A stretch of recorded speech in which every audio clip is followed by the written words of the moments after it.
Today news line में आपका खैर मकदम है। मैं हूँ हाया जावेद। नाज़रीन, ने किसी तारुफ की मोहताज नहीं है। वक्फ बोर्ड की चेयरपर्सन हमारे सामने है और बीजेपी की सीनियर मेंबर है, ये लीडर है ये। तो इनसे कुछ सवालात हम ज़रूर करेंगे। मैडम, आपका आपकी निगाहें बजट पे होंगी। जो कल बजट पेश किया गया, हमें और भी यहाँ पे बीजेपी के कुछ लीडर से बात की, हमें लगता है कि खफा ही नज़र आ रहे हैं। तो क्या कहेंगे आप बजट पे? देखिए, बजट तो पेश हुआ कल। चीफ मिनिस्टर साहब ने जो बजट पेश किया, एज फिनांस मिनिस्टर भी उन्होंने ही वो बजट पेश किया। जो बजट से उम्मीद थी एक आम इंसान को, एक आम नागरिक को, वो फुलफिल नहीं हुई। क्योंकि जिस मैंडेट पे उनको जो मैंडेट मिला है, जिस मैनिफेस्टो पे, शायद उससे बरअक्स कल का बजट हमें लगा। क्योंकि हम आम इंसान हैं।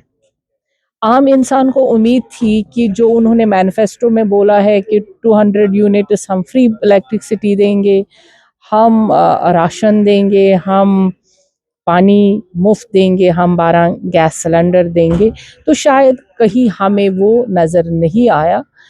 अ, इस सिलसिले में लोग नाला हैं, लोग नाराज़ हैं।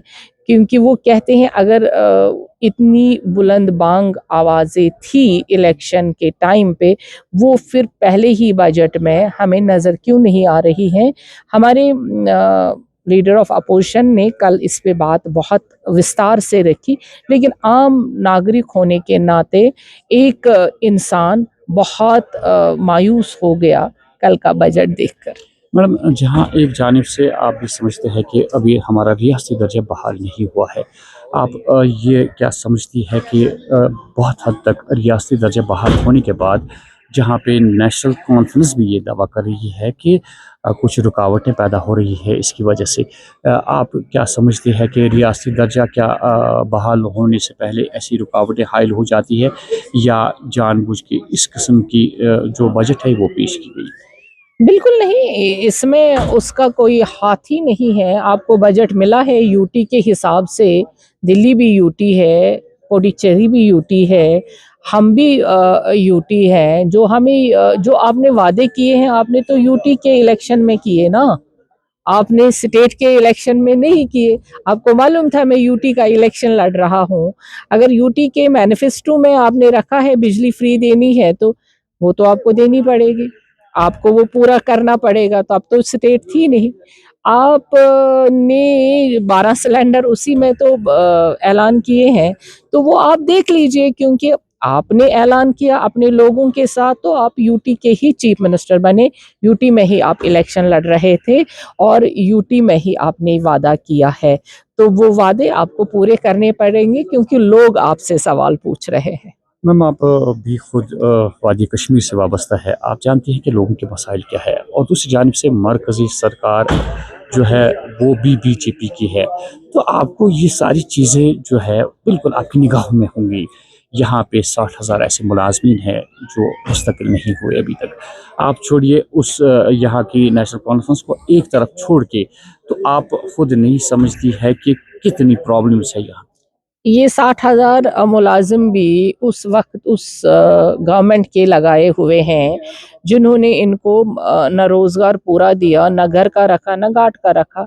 अभी भी उसके लिए इस बजट में कोई रिलैक्सेशन हमने नहीं देखी उन मुलाजिमों के लिए, जो उन्हीं गवर्नमेंटों के लगाए हुए हैं। और हमने नहीं देखा कि नए स्कीम्स के तहत, देखिए आप कहेंगे कि बीजेपी, जो स्टेट को या यूटी को बजट मिलना है, सेंट्रल गवर्नमेंट ने ऐसा बजट दे दिया है, ऐसा बजट पेश किया है जिसमें किसी को उंगली उठाने की गुंजाइश ही नहीं है। जो हमें मिलता है उससे हमें दुगना मिला है।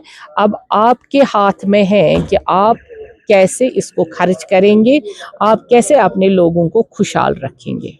मैं समझता हूँ कि मैडम के अल्फाज जो है वो ये ज़ाहिर करते हैं कि अपने मन पसंद मुताबिक यहाँ पे बजट पेश किया نیشنل کانفرنس نے. یہ مجھے لگتا ہے میڈم کے الفاظ ہے. تو میڈم ہم نے آپ سے اتنا ہی کہا تھا کہ آپ دیکھ رہی ہیں کہ موجودہ حالات کیا ہے. موجودہ حالات بہت اچھے ہیں. اس حساب سے جو ہمارے جو مستقل ملازمین نہیں ہوئے ہیں نہیں دیکھیے یہ تو اب یہ سرکار سے آپ پوچھ سکتے ہیں کہ وہ کیا ان کے بارے میں سوچتی ہیں، کیونکہ لگائے انہوں نے ہیں. اب سرکار پھر سے ان کی ہے، بجٹ ان کے ہاتھ میں ہے، سرکار ان کے ہاتھ میں ہے. سوال بھی انہی سے کریں اور جواب بھی وہ بہتر جانیں گے. میڈم کا شکریہ ادا کریں گے. تو مختصر سے الفاظ نے اپنے آپ کو مکت کر دیا اس سے، تو ہم شکریہ کریں گے میڈم کا. شکریہ.